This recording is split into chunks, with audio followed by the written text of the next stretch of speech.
All right, my friends, welcome to episode 424 of Prof and Dev Make Palindromes.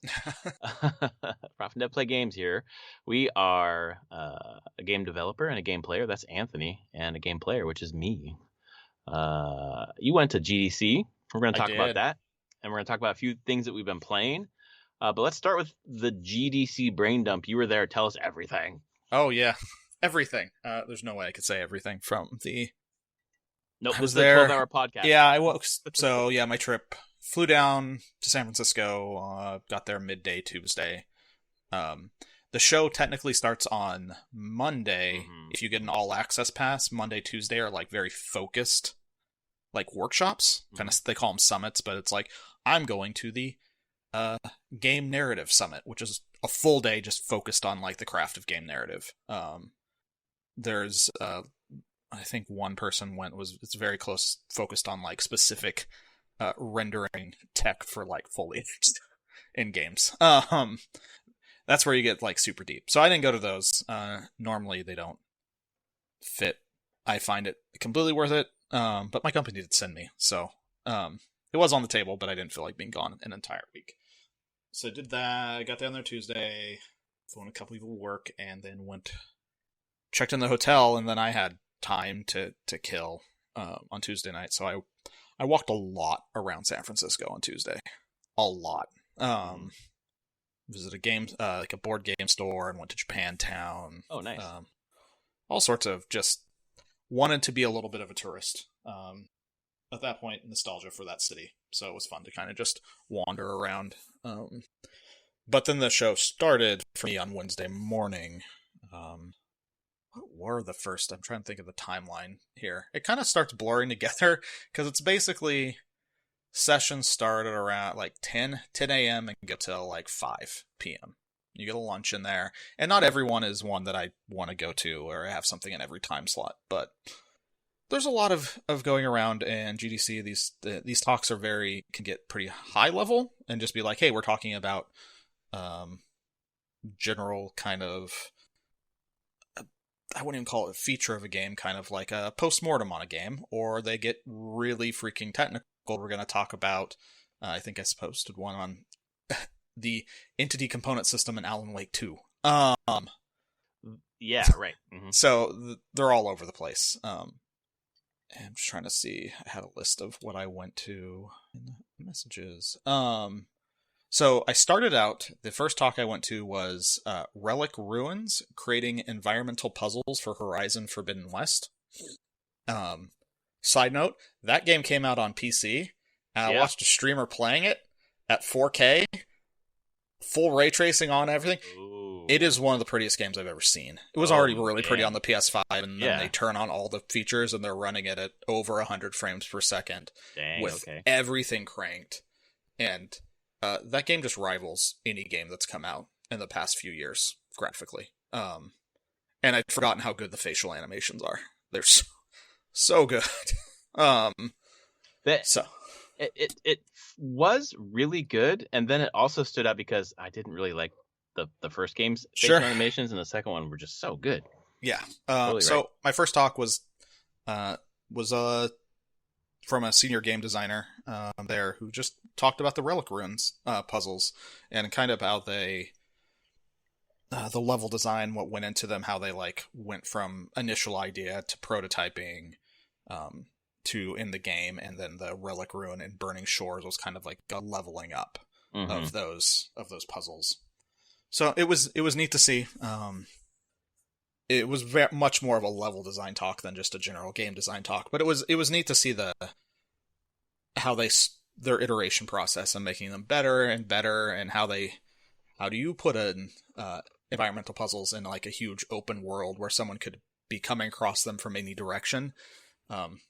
Lots of neat learnings on how to do that. I won't go into it here, but they had all sorts of little charts and graphs and on how they got to them, and how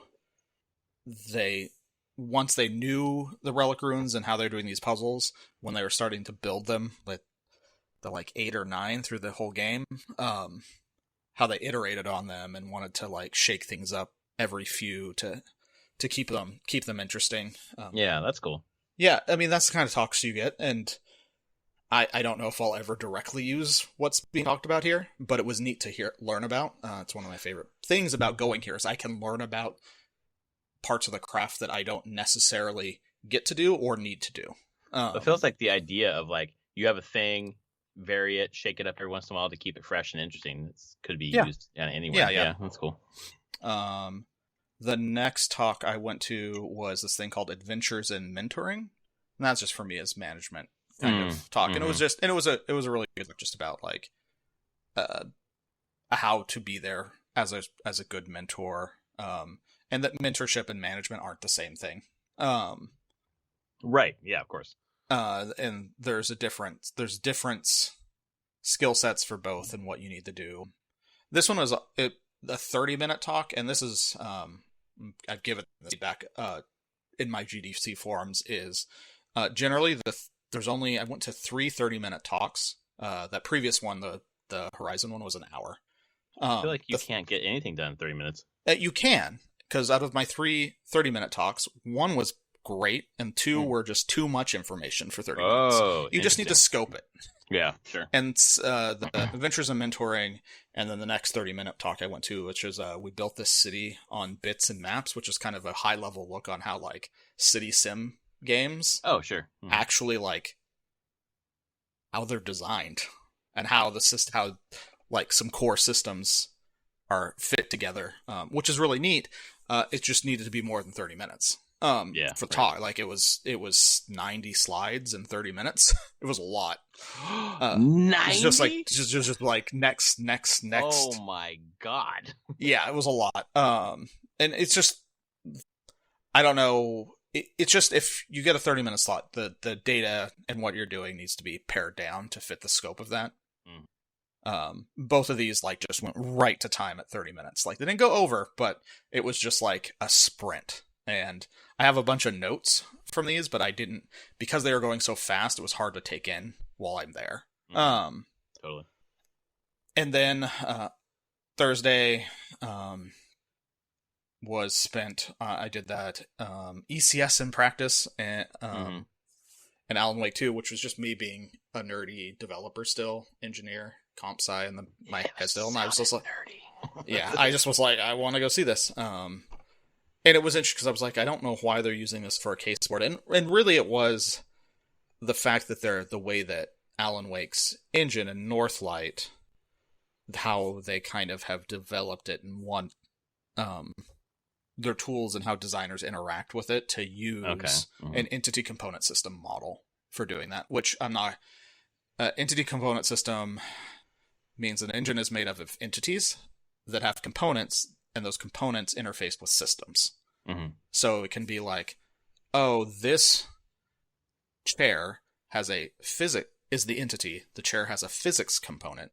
And only because it has a physics component does it ever interact with a physics system. If an entity didn't have the physics component, the physics system would ignore it. Right. It doesn't do anything with it. It's just a way of structuring things. It's different than a lot of, I would say, modern engines all the time do it, but there's a cleanliness to the code design of it and the like structure of it that's neat. I was hoping to get a little bit more out of it, but I can't wait being like, yeah, Northlight is complicated. And that's their proprietary engine? Yeah, it's their proprietary engine. Which sounds like, from this, they've been using that engine since this effective version of it since Quantum Break. Okay. And they've just added things to it and changed it, but the current iteration is started with Quantum Break. Did that and did a talk on Darkest Dungeon 2, which was it was called Ruin or Redemption, the making of Darkest Dungeon 2, and that was fascinating because in exactly what I expected it to be, which was, wow, we're making a sequel that isn't an iterative sequel. Which is to mean... The Witcher games are iterative sequels. You kind of expect what in 3 happened in 2, but better. Yeah. But Darkest Dungeon 2 is a completely different game. Yeah. And they went into deep on... They could have done an iterative sequel. but their hearts just weren't in it for that. Interesting. They wanted to do something grander. They had told the themes of Darkest Dungeon in Darkest Dungeon. Sure. The Hamlet and going down, nihilism was a huge part of that game, thematically. And then they were like, well, they spent some time talking about, like, they had to determine, like, and this is the two founders gave the talk, and they're incredibly charismatic. I love this talk. Just great speakers all around. Where are they based out of? Are they based out of Europe somewhere? No. I don't know why it's in my head that they're in Europe. They are. I want to say they're. Are they? Are they split now? Are you? I thought they were actually in North America. I want to say that maybe. North of us? They're not Seattle. They might be Vancouver.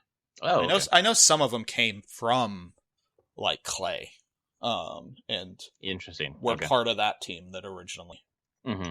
I don't know. It's hard to actually. Do they even say? Not really. Yeah, no. That's all right. They don't really actually. I was looking. Do they say on their website? Where Red Hook? It's Red Hook Studios. I wanted to say at some point that where they were, but yeah, they're they're not European. They're totally either Canadian, North American somewhere, or American. Got it. So they were just talking through making that game and really trying to first distill what is Darkest Dungeon, like what is the core of Darkest Dungeon. It is the Hamlet. And the town was that part of the core identity of the franchise and the IP, and they determined it was not. The characters were, and the combat that you do, and sanity was a big thing. But the specific of, like, do you need a big roster of characters? Is that a big thing? And no, it wasn't really the roster of characters. It was just the very unique characters. I know in 2... you don't get a big roster of characters. Like, there is one character for each class, and you're getting deeper stories for each of those characters. And you're picking your party when you leave, because they called Darkest Dungeon 2 being the road trip of the damned. Is what they wanted to build. And then make it a roguelike. And they were like, yeah, and that made them real excited, and the team was excited to go down this route. And they had thought they had done well, and then it came out, and then, of course, it hits all the pitfalls of people being, this is not the first game. Yep. And then showing that, like, that's fine. They showed sales numbers. Darkest Dungeon 2 has made, like, 20-25% more revenue over time. Than 1? Yeah. That surprises the shit out of me. Yeah, it's done very well. It sold slightly less units, but not that much. It costs a bit more. Wow, you would expect from the kind of the I don't know, the narrative online that it vastly underperformed. Nope, not at all. Okay, that's great. It's very successful. And they said that that they had to fight that narrative some, and they're like, now just they expect every week on Reddit someone will go, what do you like better, Darkest Dungeon 1 or Darkest Dungeon 2? Mm-hmm. And they're just like, yep, this is part of the conversation now, like it or not. So. I feel like that's just automatic when you have a follow-up that's vastly different. Which one do you like, Legend of Zelda or Link's Adventure? Yeah. You know? Actually, that was when they put up stuff where they're trying to find non-iterative sequels. Zelda and Zelda 2 are one of the ones that they put up there. They said they're really hard to find. Most studios would just do a straight iteration. But I get it from a creative standpoint. They're like, we did that. Like, we're not interested in retreading the exact same ground again, but just making it bigger. So it was kind of fascinating listening to that. Kind of uplifting in the end that it was successful. It has worked out. They get it. That some people don't like it and they just like the first one. There was some like angst over the naming. But they kind of screwed themselves up in some ways, because they would have done a Darkest Dungeon : some other name, but all of their expansions for Darkest Dungeon were exactly that. Darkest Dungeon, Crimson Court, or whatever it was called. Yeah, sure. So I think it was just DLC if they did that. Yeah, exactly. And they're like, dang it. So they thought Darkest Dungeon 2 was probably the best thing they could have done, but it also causes people to be like, well, it's the sequel, and there's an expectation that it's iterative. Again, this is a great talk. They are great speakers. I'd say a lot of these talks will actually probably eventually be on YouTube for free, at least a good chunk of them. GDC will roll them out over time. It might be like a year from now, but some of these will show up. And then there's the GDC Vault, and some stuff in the Vault becomes free to browse. Mm-hmm. But everything is recorded. Video and audio is recorded at GDC. And it gets put up in the GDC Vault minimum, so you can actually subscribe to the Vault, and you can get historically like a decade's worth of videos. Sure. Yeah, that makes sense. And that kind of was most of that day. Those were 2 longer talks. And then I was met. What happened on? Right, because I also went to a game systems designer meetup that I got invited to. Cool. And got to chat with people. My experience was I wore my Astroneer shirt specifically on that day. Mm-hmm. And the number of systems designers were like, I love Astroneer. And I'm like, doesn't surprise me. It's a systems game. Just because of the way and in front of systems designers. Yeah. But I did see the head of design of Larry in there. And it just, as I was leaving, was like, hey, congratulations on Baldur's Gate 3. Loved it. He also was like, love Astroneer too. So that felt good. But that was a fun just chatting with him, because not Sven. I wish I could remember his specific name. I'd have to look it up. But it's their head of design. Just chatting about like how they had definitely like iterated on their like studio knowledge, like the game Baldur's Gate 3 is just the culmination of like what they have learned over time. And yeah, it was just cool chatting with him about that and everything. Which we now know that because I think that was the same, did that, and I can't remember what. I think it was that day when Sven later in the day gave his talk. About Baldur's Gate 3. Seeing that go through the news, like there were like 3 different iterations of what he was saying, and then he had read it and was like, no, this is what I meant, kind of thing. It was kind of interesting to see. Yeah, I mean, some people were taking like, oh, what did Wizards of the Coast do to piss them off? And I'm like, I don't think that's any of it at all. Right. Based on his statements from coming out of GDC, it was basically like, the part that got me the most was like, we have limited time on this planet. Yes. We want our hearts to be fully behind whatever we do. We don't get unlimited shots at making these things. That's exactly right. And an expansion and DLC to Baldur's Gate 3 is not the most exciting thing for our studio. I mean, I'm sure they considered it. 100% they sat there and considered it. And I bet they went around to a lot of people in like director positions being like, what would you want to do? And my thought is they just were like, we want to do the new big thing, not iterate on what we've done before. Right. We don't want to do for the next 10 years what we did for the last 10 years. Let's do something different. We want a new IP. They're going to working on new IP. So it's not Divinity related in that way. Yep. And they want it to be bigger and better than Baldur's Gate 3. That is lofty. And bigger is crazy. I'm sure they can do it. They've done it once. I'm sure they can do it again. Mm-hmm. So honestly, for me, I'm like, kind of like, hell yeah. I love seeing developers who's like, no, our passion's not there. This is where our passion is. And we're going to go be as successful as we can doing what we love. And I guess Baldur's Gate 3 has been successful enough for them that they can completely do this. And don't feel like they have to just do what is best monetarily for them. Because I'm sure an expansion of Baldur's Gate 3 would be a slam dunk to be like, here we're making money. Yeah. But I mean, I think that the news was from that Baldur's Gate 3 sold twice as much as DOS 2. I think that's what it was. Yep. And DOS 2 was like 7 million or something like that. So, and the further analysis was, remember, DOS 2 sold a lot of those copies when it was on sale, but this Baldur's Gate 3 has had 10%, and that's it. That's a myth. I know they're selling it at full price for the most part. They made good money on this, and will continue for quite a while, I'm sure. But the thing is that where Wizards comes in and Hasbro, I mean, Baldur's Gate and all that is owned by them. If Wizards wants to license another studio to do content for Baldur's Gate 3, they can.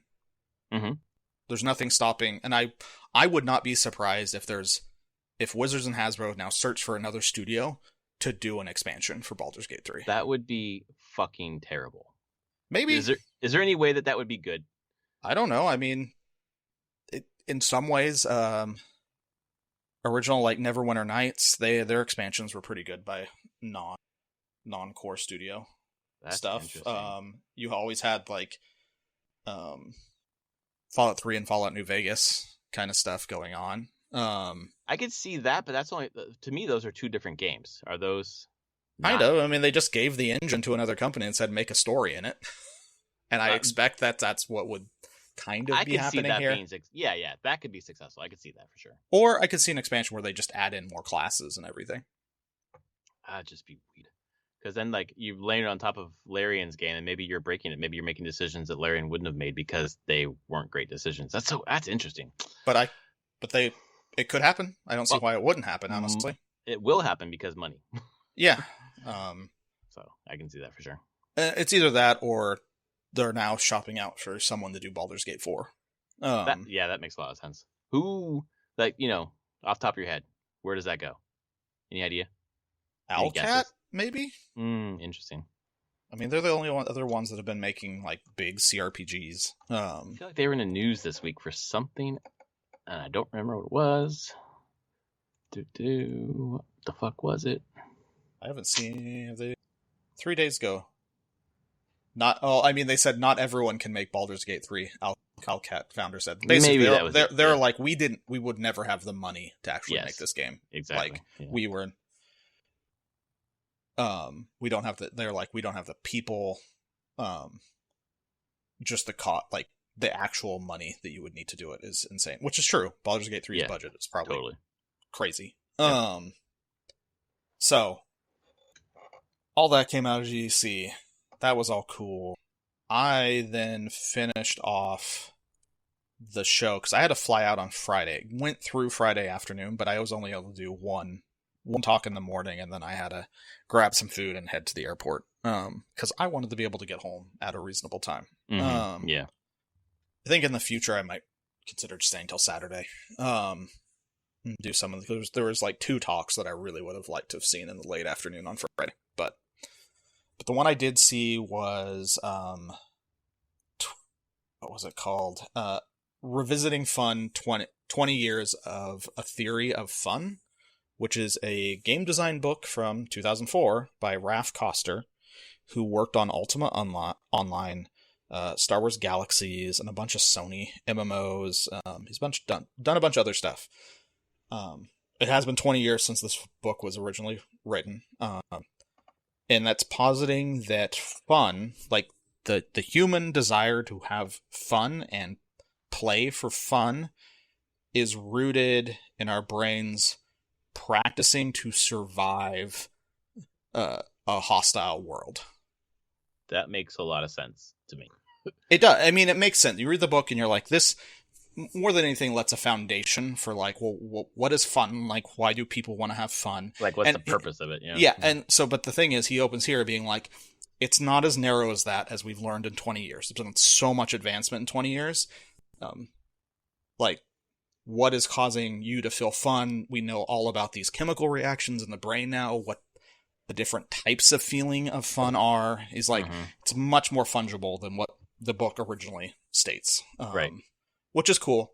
Goes into a lot of analysis of being like, hey, I didn't know this.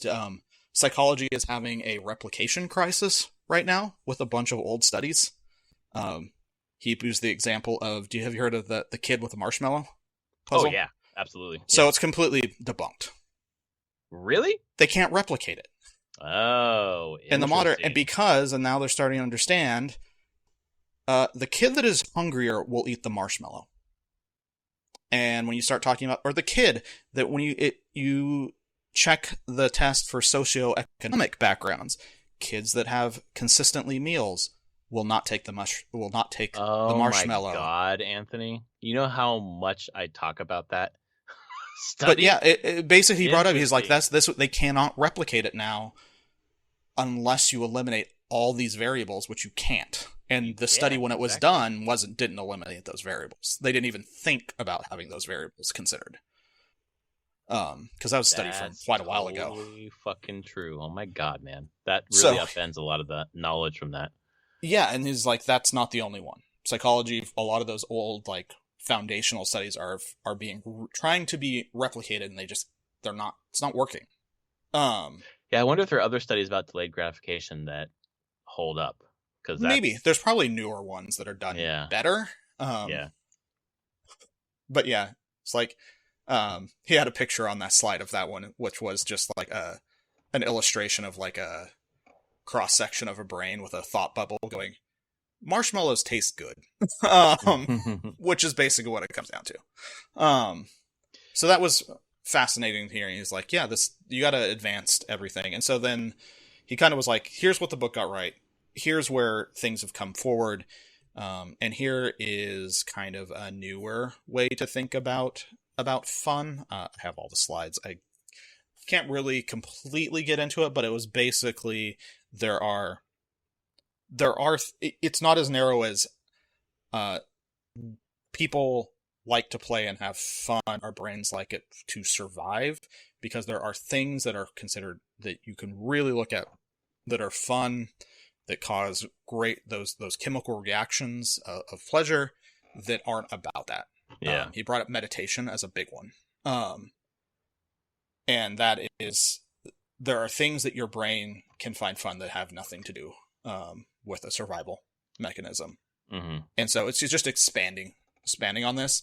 The other key thing from this talk was like, hey, this book is now used as like, he didn't write this to be foundational for like game design schools. And honestly, when he wrote it with it again, I'm sorry, a theory of fun. God, that's okay. I'm gonna have to pick this up. It's a great book, and I recommend it still, even in a narrow view like this, being like, this is foundational game design. I would give this to anyone who's like, I want to learn about game design. I'm like, well, start here. He did not write the book for that reason. He wrote the book, and there was a book and a website all around between like 2003, 2004 that started trying to solidify game design language and academics. Because before that really didn't exist. There weren't classes teaching game design. Yeah, there wasn't school. Like, there wasn't research on game design or anything like that. There wasn't trying to build common language around game design. Yeah. This is one of the foundational books of that time when it started happening. And this book is pretty much in every game design course that I've ever seen. Yeah. And yeah, highly recommend it. It was a great way to end the talk. That was your last one of the whole script? I went to grab lunch right after that talk. And I think so going to GDC for System Era, I have to now give a presentation at some point here over the next few months about what I saw, or like something interesting. Actually, I'm going to do like a book club on A Theory of Fun. There's enough people at my workplace that have never read it and are interested in game design in at least a tangential way to what they do. And I'll be like, well, let's start here. Let's do this. And then I'll end it with a 30-minute talk about, here are the things I learned from that 20th anniversary thing of like what's changed. But I think that's what I'm going to do, because it was very invigorating. That was a great talk to end on. Raph is a great speaker. I think for him, you can find his website. He has all his talks that he's, I think, ever given, at least the slides and everything for all of his talks. So, what's his last name? Koster. Okay. Koster. Mm-hmm. Yep.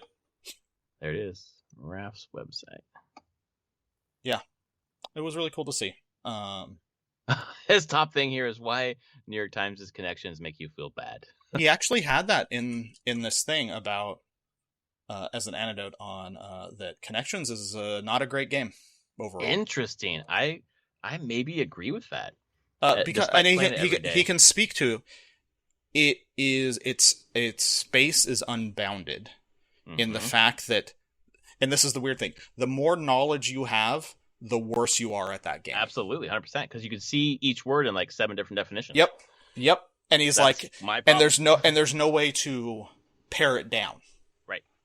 And he's like, that's why this is probably not a great game, and your brain can get real frustrated with it. That is so fucking true. That is my experience of that game every day. Well, you're not the only one. And yeah. That's really interesting. Yeah, he used that as an anecdote of like, but people still do it. And where that can falter. The talk eventually got to a point of being like, here's like a checklist of like when he's doing game design or like putting a system into a game or a feature, he has like 4 checklists that he goes down and like, does the feature check these boxes, yes or no? And the more yeses it checks, the deeper the gameplay system is going to be to a person. He's like, you don't have to check every single one, but the more you check, it's like factually and evidence-based wise from doing this, you will make games that are just have stronger appeal. To the pattern recognition of our brains, and they'll want to seek it out and experience it. So it was very cool. It's my kind of nerdy design fun. So I ended it with that. It was a ton of fun. Got to have some good food. Got to see some friends. Had a big old slice of prime rib. So good. My god, I was hoping you'd start talking about that. That's if anyone here listening ends up in San Francisco, well, I would say go to the House of Prime Rib, but really you need a reservation. So if you know in advance that you're going to San Francisco, make a reservation for the House of Prime Rib. If you eat meat. Because it is so good. Oh, do they have a patio, or is it all indoors? It's all indoors. Ah, that sucks. All right, one day. Yeah. But yeah, I heard. Yeah, I'm sure like half of GDC fucking went there. A good chunk did, but I mean, it's not like it's big, but it's not that big. So I'm like, I'm sure some people did, but I mean, you have to make reservations super far out. These reservations got made 6 months ago. And it wasn't just for me. It was my friends going, and they're like, hey, if you're down here, there's a seat for you. If you can't make us, let us know. We'll get someone else. Right. So, GDC, it's great. It is only open for people in the industry. You have to actually have, like, your job backed up, like, by someone, or you could be your own self-employed in video games somehow. It's not cheap if you're going to do it on your own dime, but it is worthwhile. It's a show about the craft. It's not public-facing at all. I mean, this is a game meant for a con meant for game developers. Yep. Just like any other conference for different jobs. Yeah, you were at GDC conference. I was at a collective bargaining conference. Yeah. Which was very technical and very thought-provoking, but certainly not something that like you would have enjoyed. Yeah. You know? I'm sure that GDC, these talks are probably enjoyed by a wider range than that specific topic you were talking about for your conference, but because it's games, it's entertainment. But, yeah, sure. But this is meant for people making this stuff, and that's what the talks are about. Students can go. It is a great place to do networking, meet people, find recruiters, any of that stuff if you're looking for jobs. The layoffs definitely hit. There's a lot of people out of work there looking for jobs. Talked to a number of them, just trying to help advise and do what I could. But the layoffs are very recognizable when I was there. So yeah, sure. It's the year of layoffs, man. It really is. Quarter of layoffs so far. But I reflect back on. I was thinking about this week. I reflect back on when we were talking about when the video games were going up to $70. We were talking about like hasn't gone up for a long time, inflation. It takes more money to make games, but like right after they raised the prices, then all these layoffs happen. And it's just like I don't know if 70 was trying to like stem or staunch the bleeding that it just couldn't. I know these that layoffs aren't investments new. down. I know the investments are down and whatever else, but the layoffs aren't new is the thing. The pace seems new-ish. Like I don't feel like this pace was in the last 5 years, that it is happening in the last 6 months. No, the pace I would say is not as complete, but the layoff cycle goes on. Like, oh yeah, this like when this is the time, that December-January timeframe is when most layoffs happen in the video game industry. When like a project's done and they're offloading people or whatever. There's that, and then there's also that's when companies want to readjust their bottom lines. Before the end of the fiscal quarter. Yep. Or fiscal year, excuse me. The fiscal year. So you're going to see it depending on what they do for their year. If they're on the financial year or just on the like real world year. Mm-hmm. But basically, the end of Q, this whatever around December, and then around January, February, March, that time frame, you'll see a majority of layoffs. Got it. Always. And these are exceptionally egregious because one, people are watching for it, and then you have the Microsoft deal going through with Activision, which was huge. Right. And I think in general, games are part of tech, and you're seeing tech having a big hit right now. Like, there's an actual push to be like, hey, be profitable, not just spend infinite money. And so a reckoning has come for the tech industry in a lot of ways of being like, hey, you can't just be constantly hiring and not actually producing value. Like, right. This is like your Facebooks and Twitters and especially social media. But YouTube as well, Google with that, like they're still trying to figure out how to make money with YouTube significantly. So I don't know. It's all wrapped up in that. I mean, I would be honest, if the games hadn't been $70, I'm sure even more companies would be in flames. That's what I'm wondering is like if it was in some way like, maybe due, but also like one way we can't get investment the rate that we could before. So here's a way to bring in more money, but it wasn't enough. I don't know. There's a lot. But I mean, budgets on some of these games that people really want are over $100 million, close to 200 for AAA. Yep. Like, it's expensive. But you're seeing the same. I've seen a similar through line in like the movie industry.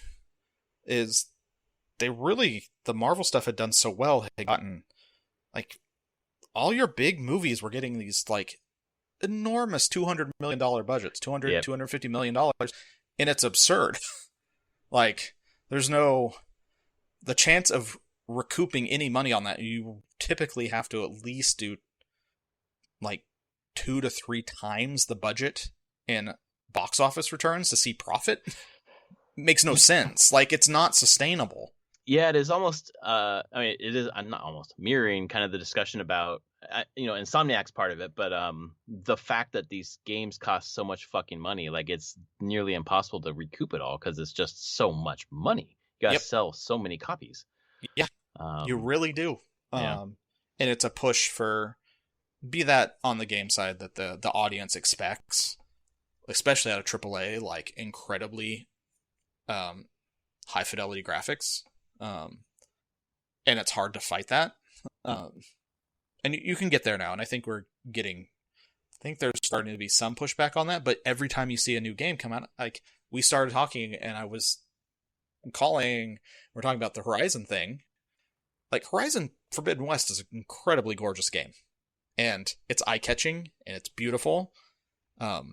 It's very expensive to make. Mm-hmm. Which is why we're going to see, I mean, we already are, Sony's putting them on Steam. I assume we're going to start seeing them a little more quickly. Potentially, I don't know. Just depends on what Sony wants to do there. They want to make money. They do. Whatever they can do. It's whatever they can do, and if it's not selling their consoles, although they prefer to sell their consoles, I think more than just straight up the software at the moment. Yep. So maybe more quickly. It's not like out of PAX there was all the stuff on Final Fantasy 16, and they still didn't have any kind of PC information on it. They did actually state that they are going. They've been working on it. Yeah, we're working on it. We're gonna have a demo. We're gonna, whatever. And then the people who I saw responded to that were like, usually we hear nothing, so this is at least something. Yeah. So I guess that's good. Yeah. So I mean, it's eventually going to show up, but they still aren't dating it or anything. So I don't know when that will be. But yeah, it's a crazy time for the industry. But maybe actually it's a great transition, because mentioning that of PAX East. Did you see anything out of there? I've been so out of it. I'll be honest. To be honest, the only thing I really paid attention to is Final Fantasy 16 DLC. The key art for the Rising Tide. Oh, it's so fucking good. Awesome, and I want it on my wall. I want it somewhere. And it made me like get back into like, okay, maybe 16 is something I need to finish in the next, after I finish 7 Remake, go back, because I'm almost done with it. I don't know. Get back to that, because boy, that the DLC looks promising, and I didn't pay attention to the first piece of DLC, but this one looks really interesting to me. The first one was like a much smaller kind of thing. This is the one. It was like 3 hours or whatever. Yeah, this is the one people have been waiting for a while, because you play the game and you're like, "Where's Leviathan?" Yep. Like, there should be this other thing here. There seems like a story around this, and well, here it is. So, well, aren't you also going to Jill's homeland in this one? Yes. Yeah, dude. So that also has me pumped. And then there's another playable character who's female and whose name is escaping me. Yeah. Not playable, but a party member maybe. So yeah. Yeah, it is very cool. Saw that. I know they had a Final Fantasy 14 panel as well. They announced the Dawn Trail is launching June 2nd with early access starting the Friday before that. Did you hear Yoshi P? Or giving No. you 1 week to binge Shadow of the Erdtree, like I'm going to do, and then you can play our game. I'm sure they want to play Shadow of the Erdtree as well. He does. That's what he was saying. He's like, so we're going to put it out afterwards so we can all play this game. That's awesome. Very cool. That's so good. See, Yoshi P is just cool. He is, and he's a good face for the division of Creative Unit Business 3. Yeah, he has the right attitude and charisma. He's a great person to speak on that. You mentioned that I didn't watch that Koji Fox was hilarious. He's fucking hilarious, man. He was really funny. The first, 20 minutes of the panel was just really funny. And then it got into like the nuts and bolts, which was interesting too. But then I started getting my hype up for that, which I picked it up on Fantasy Critic. Hopefully that's not going to bite me in the ass. Probably not. I think I'll do okay. Yeah. So that's all. I didn't really see much else out of PAX East, but I was. Me neither. It's not shocking that was only stuff that I'm like, oh, this is relevant to my interest right now. But man, I was just tired. I got home Friday night, and sure. Yesterday, Saturday, and today Sunday, I've just kind of been like recovering from a lot of walking. I think I was averaging about 20,000 steps a day. Which is about 10 times more than I normally get in a day. Yeah. And a lot of just information being dumped into my brain. So, needed some time to process. And then you, on your plane rides, I assume back and forth, were playing a game that I did not expect you to be playing, but makes a lot of sense because it's fucking good. You were playing Balatro. I did pick up Balatro and been playing it. It's real addicting. It's really, really addicting. Yeah. I knew it was going to be, and I kind of held off, and I'm like, this is the time to do it. Let's pull this ripcord while I'm going. I know I'm going to be so exhausted that I'm going to have a hard time, like, focusing on Unicorn Overlord at the time. Mm-hmm. So let's just go with a simpler game. And it's right. It's super addicting. It's super fast. It's so easy to be like, I'll just play one more hand. Mm-hmm. I'll just play one more hand. Oh, that failed. All right, start a new run. Let's just go again. Come on. Let's go. It's really good. It is really, really good. It's all just about making poker hands. Yep. With really crazy jokers changing the rules. And boy, does it have just some crazy crazy like design space on what those Jokers can do. Super impressive on how much they've like squeezed out of this idea. It is really smartly done. Yeah. And I decided, I played the demo. I was like, this is great. I don't know if I can play this because I don't know if I will stop. Exactly. I don't really want to stop. I mean, it's sitting at a 97% positive on Steam. Mm-hmm. And I'm like, yep, that's about right. For a reason. This is going to be on people's Game of the Year lists. In a year with fucking Dragon's Dogma 2 and Infinite Wealth and Rebirth. Fuck. Yeah. It's so good. I don't even know. I mean, I'm just basically like, just everyone listening, it's a great game. You should buy it. Just be afraid if you start playing it. Which is why I'm not buying it. But I think the demo, maybe it's not, maybe it was only Next Fest. I don't know if the demo's still there. It may still be there. You can do quite a bit in the demo. Yeah, I don't see the demo anymore. I'll list it on their site. So I think it was just a Next Fest demo. Yeah, it was good. It's $15 though. Yeah. I'm pretty sure I already got $15 worth out of this game. Oh yeah, it's worth. Pepper Grinder is coming out soon, unrelated to what you're saying, but I'm thinking is that Devolver Digital? Yeah. Did you play a demo? No. Is that something that looks interesting to you or no? I'd probably give it a shot. Yeah. Oh, the demo's still available. I could totally play it now if I wanted to. It has an interesting mechanic where you're kind of swimming through shit with your drill. Yeah. Makes jumps a little precarious, but yeah, that's the next one on my Fantasy Critic that's coming out, and I'm also quite interested in playing that. It might come out at the right time for me to be done with the remake and need something, a palate cleanser, you know? Yeah. Because it comes out in 4 or 5 days. I mean, it will just be in my library. So yes, I know. That's why I was asking you. I believe it's no. I don't think I can. Do you get early access to stuff? It would just depend on how the key is set up. Got it. Yeah, but it is not. There's no early access to it. So yeah, that makes sense. Yeah. So I that. And I played more Unicorn Overlord before I left. I'm in the. Let's see. There's the starting area. I've done the desert. I've done the elf forest, and I'm going to north, the frozen north now. All right, just started there. Yep. Yeah. Yep. Just started going through that. The game's really good. Do the different overworlds kind of feel different? Yes. Okay, that's cool. I mean, you're running around them, but they definitely like have a distinct visual look. But it's not just like a palette swap. There's like stuff. No, there's actual like stuff that's a little bit different there. The battles in the areas have slightly different mechanics because the maps are just different. They have different things you have to worry about. They've done a great job continuing playing through that game of making the battles unique. There's always quick liberation ones, but then like the side quest and the main story ones, I've had some battles that are just enormous.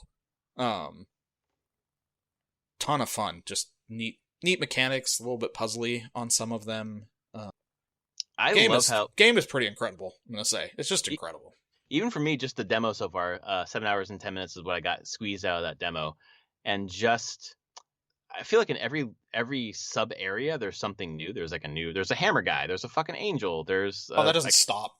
Yeah. So each time that happens, you're like, okay, now I'm gonna take 50 fucking minutes to sit and look at each of my squads and figure out like what's the best. Do I sacrifice the relationship they're already building? I'm like, this is a 50-hour game. Yes, I think I'm okay.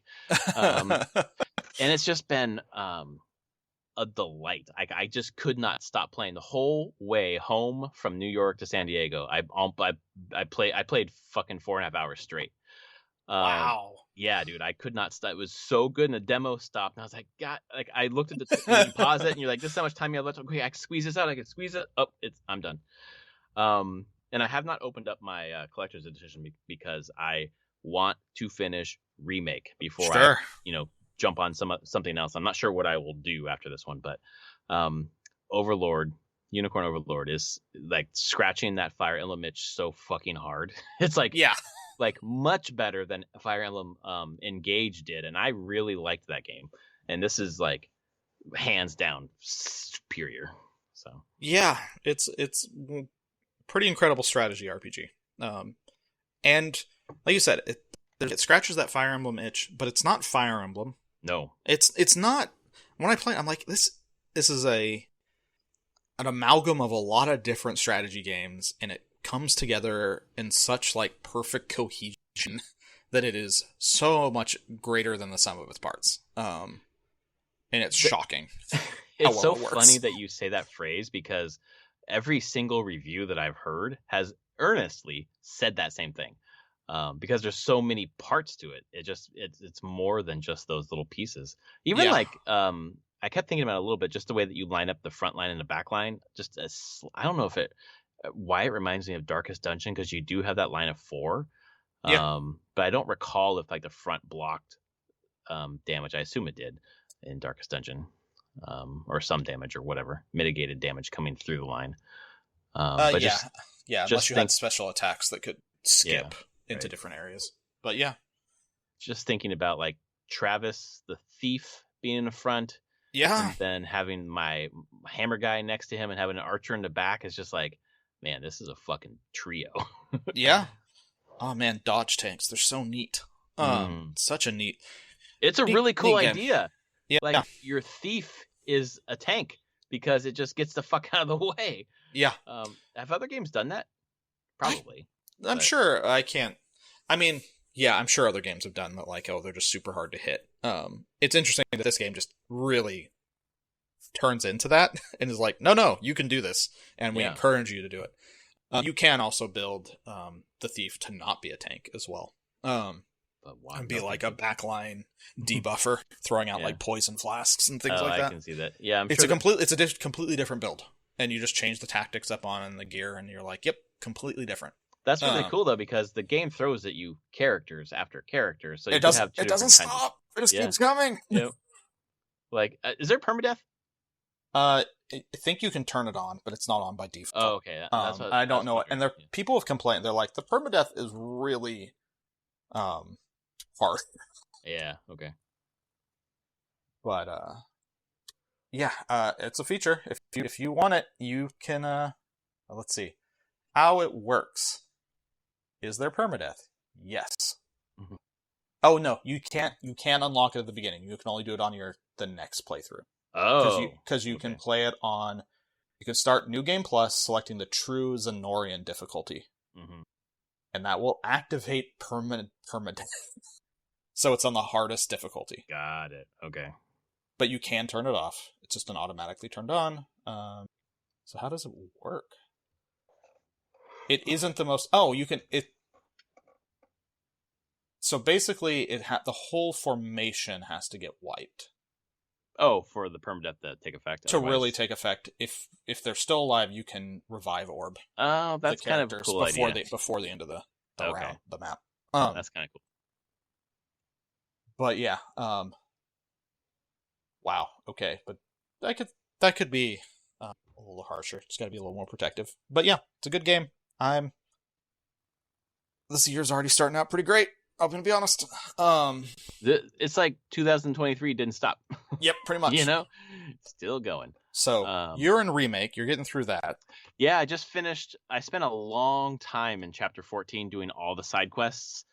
Chapter 14 is where you're basically taking on Corneo. Well, not really Corneo, but Abzu, with Leslie going towards Corneo. And then you fight the big monster Abzu at the end, and Corneo escapes basically. Okay. But you get out with Leslie, which is Corneo's, like, I guess, right-hand man, but Corneo chose Leslie's fiance as his bride or whatever. Which I don't know if that's in the original or if it's No, that's all expanded. Yeah, I'm pretty sure. Yeah. So then I went Chapter 16, which is climbing, grappling gun, going into Sector 7 and climbing up and fighting the Valkyrie machine. That one was pretty straightforward. I think it's straightforward from here on out. There's 3 chapters that have a bunch of side quests, and I did all the side quests on all of them except for 9, where you can't do them all in the first run.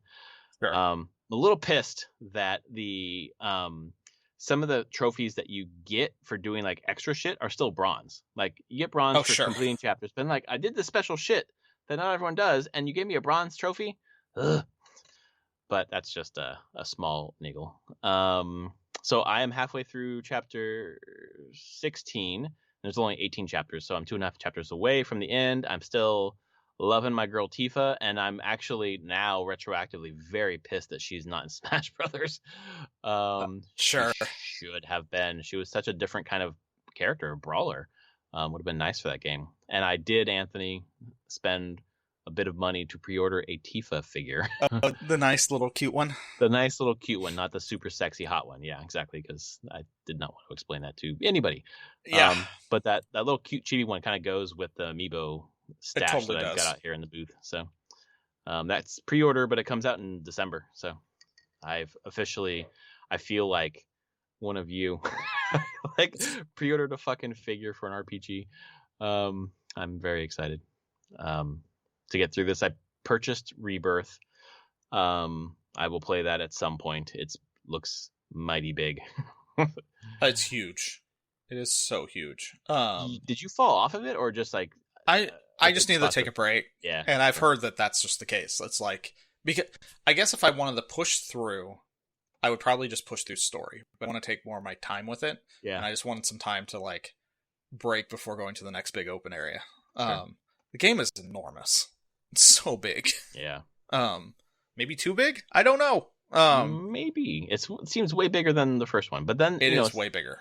The idea of like, that part of after you get out of Midgar, you like get into this quote unquote open world. So I was like, okay, we're gonna do it.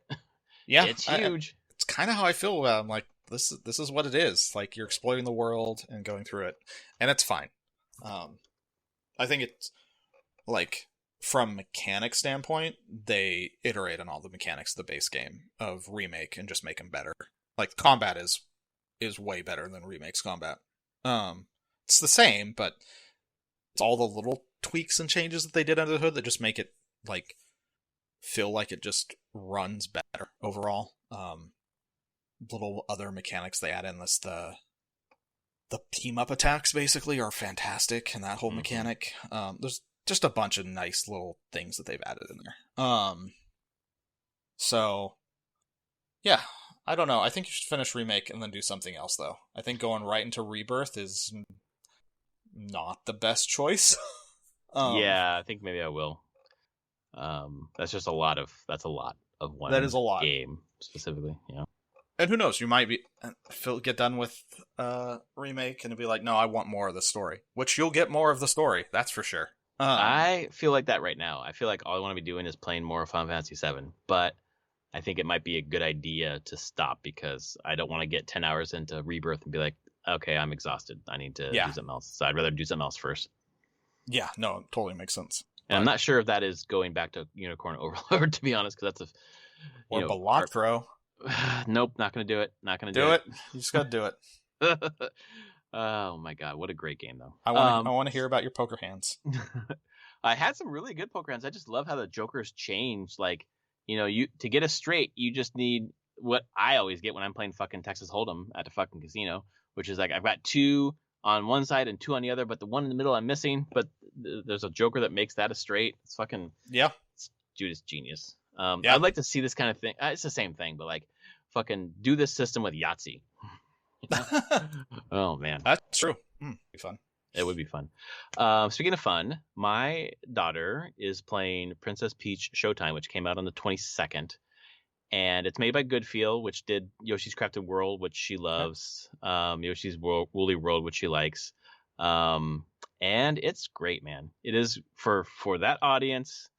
It is really well done, because it is pretty simple, but really varied because of the different costumes. You're not only like having different powers and looking different. It's not just a palette swap. It changes the gameplay. It's like a fucking adventure game in one time, and another time it's a fucking like a puzzler baking game. Another time it's just a straight fucking platformer with a sword stabbing enemies and stuff. And she's just loving the transformations. They're never too long. The levels, there are a couple acts for each costume, so it's maybe like 10-15 minutes, and it's never really too hard. There's a couple points where she needed me to help her with like a boss or whatever, but for the most part, it's either this one or Kirby and the Forgotten Land. It's gonna be the first game that she beats on her own, where I'm not playing with her. Like, my wife plays Kirby with her, and Peach is a single player game, and she's asked for help a couple times, but for the most part, it's just she's getting stuff done by herself. And Kirby is completely by herself. So it's really, she's at the right age. She's been playing games since she was 3, which is earlier than we wanted, but pandemic shit, whatever. But now she's, I think, finally coming into the space where she's like competent individually at them, and it's really cool to see. So Princess Peach Showtime has been worth it. Like, if it was me by myself, like, I probably would have waited for a sale or maybe not picked it up. But for her, and watching her play, man, it's been a delight. That's cool. Yeah. And that's it. It's been Overlord or Unicorn Overlord on the plane, and then it's been Remake since I've been home, and it's been Princess Peach with my daughter and Kirby as well. Nice. Yeah. Although she's also really into let's plays, not let's plays, but I don't know, but walkthroughs. Beard Bear, who we watch a lot of his Zelda playthroughs, he does a bunch of Nintendo stuff, so she's just like wanting to watch Beard Bear's Kirby videos. So she watched a Kirby video on the plane ride home of him playing Kirby Star Allies. She watched the whole fucking thing. And my wife was like, because before my daughter was born, we had an agreement, because I don't like planes. If we're on a plane together, you are taking care of the kid, taking to the bathroom. Everything on the plane is you, because I don't get up on a plane. I fucking turn on my game machine and I pretend I'm not on a fucking plane. I don't drink. I don't use the restroom. I don't eat. I don't do anything. And she's like, all right. And then on the way to New York, she was like, I should have thought about this. Way back, I downloaded it was like a 4.5 hour video of Beard Bear beating a Kirby Star Allies game. And 3/4 way through, my wife was like, this is amazing. She's just watching the video. She doesn't need me for anything. Like, yep, that's the point of this. We can do this on plane rides. We don't want to do this at home, but we can do this in special situations. You definitely don't want to do it all the time, but it did the trick. Those special times, you're like, yes, please, let's do this. Exactly. It allowed me to play Overlord for 4.5 hours guilt-free, so worked out well. But yeah, she talks about Beard Bear like she was looking on Netflix for Beard Bear stuff. I was like, this is just some German dude who makes fucking walkthroughs of videos. You're not going to find him on Netflix. That's funny. That's funny. Really funny. But yeah, that's it. That's my game time. All right. Anything else? No, I don't got anything. All right. Just a little tired. That's all. Yeah, for sure. Well, I was going to say a time change, but that was a while ago. But we're just getting back on Pacific time, so we've had some early wake-ups. Oh, I'm sure. But anyway, this is episode 424 of Prof and Dev Play Games. If you like us, please rate us on your podcast service of choice, or leave a comment on YouTube. I'm now realizing that YouTube has comments and people are leaving comments, so I will respond to those today, because I never check. So now I will. 4 months later, who am I responding to? 4 months later, I'm responding to, what's this guy's name? Aethelborn, I'm finally replying to you. So, oh well. Anyway, thanks everyone. We will see you next week. Later, everyone.